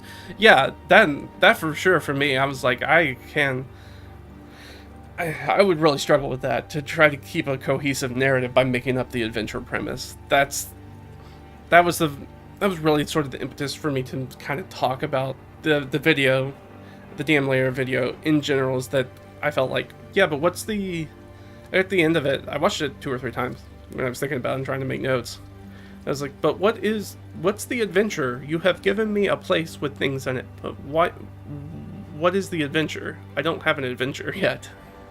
And I think that's, for me, was really the thing that is like, I'm not going to be able to improv that off the head at the start of a session. Like, I want to know what we're doing so I can tell my players what we're doing. Running the game, yeah, everything about running the game, very, very easy. Like, once you understand the list and bringing stuff in for the list, I think that part is super simple. There's not anything complex about the system. It's super simple. Now, there's a difference between things being simple and things being easy. It can be simple and still be hard. Like, if you're not a great improviser, it's going to be hard to use the system, because this system is built on the back of improvising most things most of the time. So if you're not comfortable doing that, this isn't going to be a good prep system for you, because it's all improv. It's just basically giving you, like I said with the sandbox example, it's basically giving you a bunch of tools, a tool set for you to build an adventure, but doesn't actually build the adventure. You're going to have to improvise that on the fly, which I think is the hardest part. At least it is for me. And then adapting for larger dungeons. Again, rather than trying to make 100 room dungeon, I would make 10 room dungeons using this, if I was going to use this method to do that instead. But as I said sort of at the top, is that if you have the time to do something like prep 100 room dungeon, use a more robust prep method than this.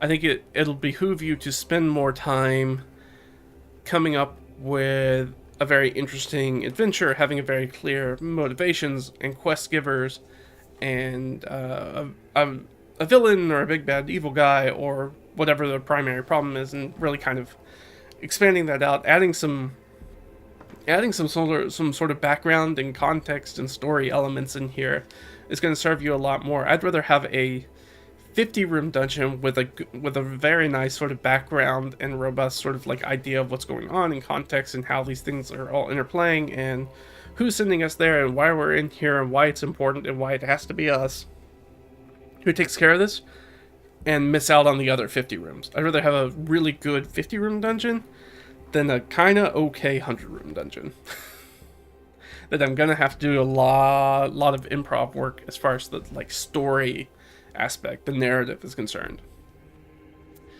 But yeah, I think at the end of the day, this is a advanced prep resource for GMs who already know what they're doing behind the screen and are very comfortable improvising large parts of an adventure at the table, including basically the entire premise and story of the adventure, and are just wanting, who feels like if I have 3 lists and a map, I can run D&D.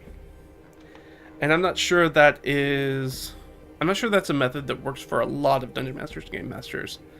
Again, I think that's something I could do, but I would definitely be thinking about, what resource do you have the link? Yeah, it's in the description. You can grab it. That's the DM layer video. It's definitely worth a watch. Definitely go watch it. Because that's sort of what we're talking about, because it kind of had my juices flowing about this, so we're referencing that a lot, so definitely give it a watch.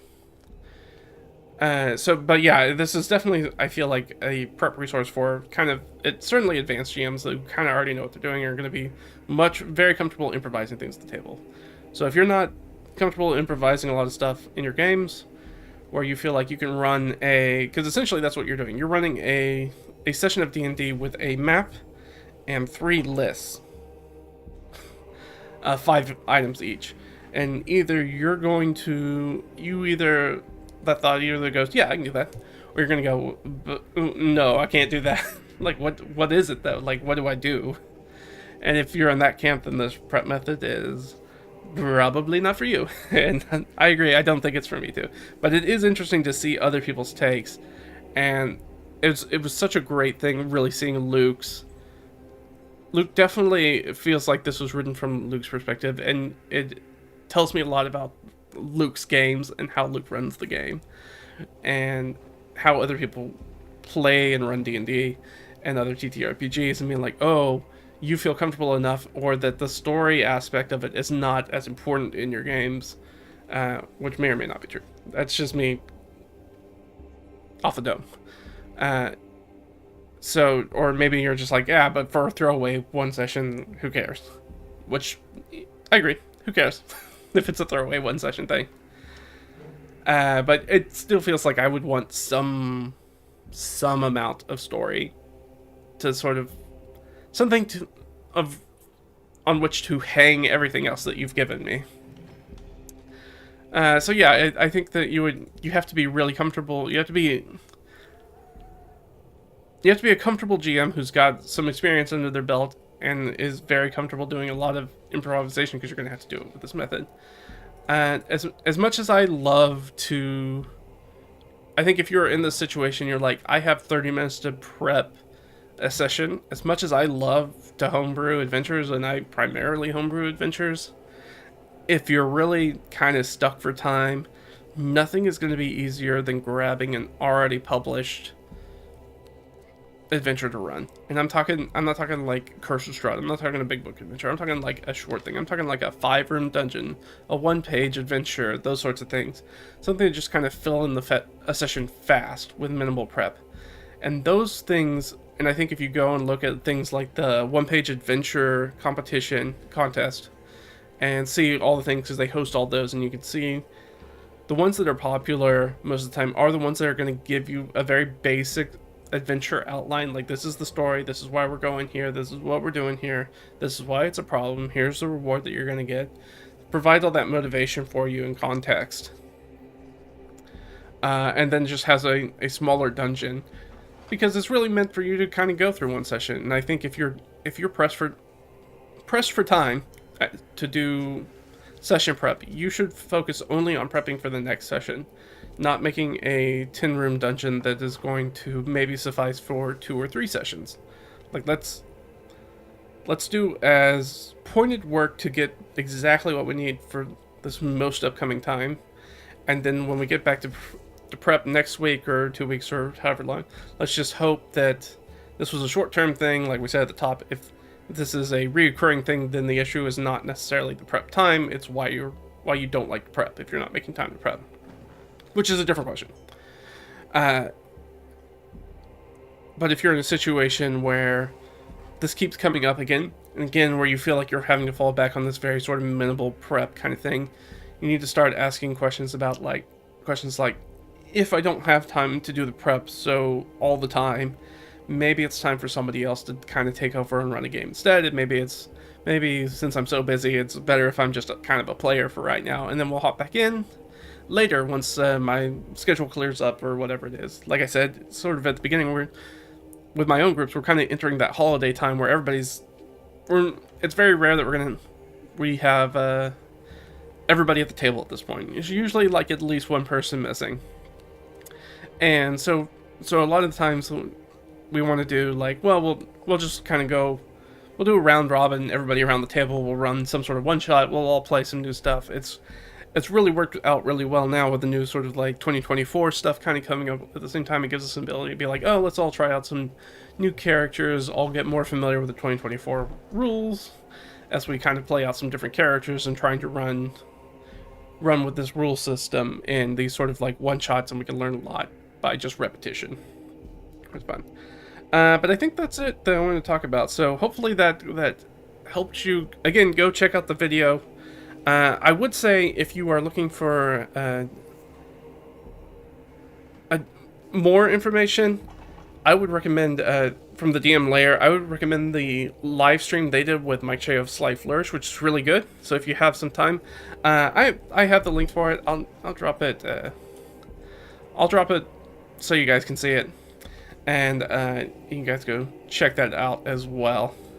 Because I think that's worthwhile, because it gives you the ability to talk to two people that kind of come at D&D from very different angles as far as running the game. So it's very interesting to watch them talk and what they agree upon, what they don't agree upon, and sort of their feelings about things. And it's a very comprehensive thing. They talk about adventure design, they talk about goings on at WotC's, all sorts of fun stuff. So definitely go check that out. But I think that's it for me. Hopefully this kind of game gives you an insight to at least when you're investigating different styles of prep and what you want to add to how you prep games and how you can do it more efficiently and more effectively. You can pull that stuff in, and hopefully watching me kind of talk about my experience watching this and what I liked, what I didn't like, and how I'd switch it up and things that were stumbling blocks for me. This will help you be able to do that similar sort of same thing when you're looking at different people's prep methods, so you can try to figure out what is going to be so you can kind of, like I said, cobble together your own Frankenstein's monster of whatever is the best mode of prep for your own games. And again, most of it's universal, so once you figure out the way that you prep best, that's something you can take between D&D to Pathfinder to Call of Cthulhu to World of Darkness to Traveler to whatever you want to play. Most of that prep, most of that stuff that you learn about how to prep for sessions and how to prep adventures, it's going to be universal, and you can use between all sorts of different rule systems and different sort of genres of games. But I think that's it for me. I don't know, I do want to put this out for the live stream. I don't know if I'm going to be streaming next week. I do have to do some travel for work, and I'm going to come back, and there's going to be a big time zone change, and I'm not sure if I'm going to be caught up on my sleep yet for time for a new stream, so we'll have to see next week. So tune in. I may or may not be here. I don't know yet. But that's going to be it for me. Thanks for hanging out with me. Hopefully this was really useful for you and can help you try to figure out how to prep better for your games. And we'll hit it up next time, and I'll see you guys soon. Alright? Bye.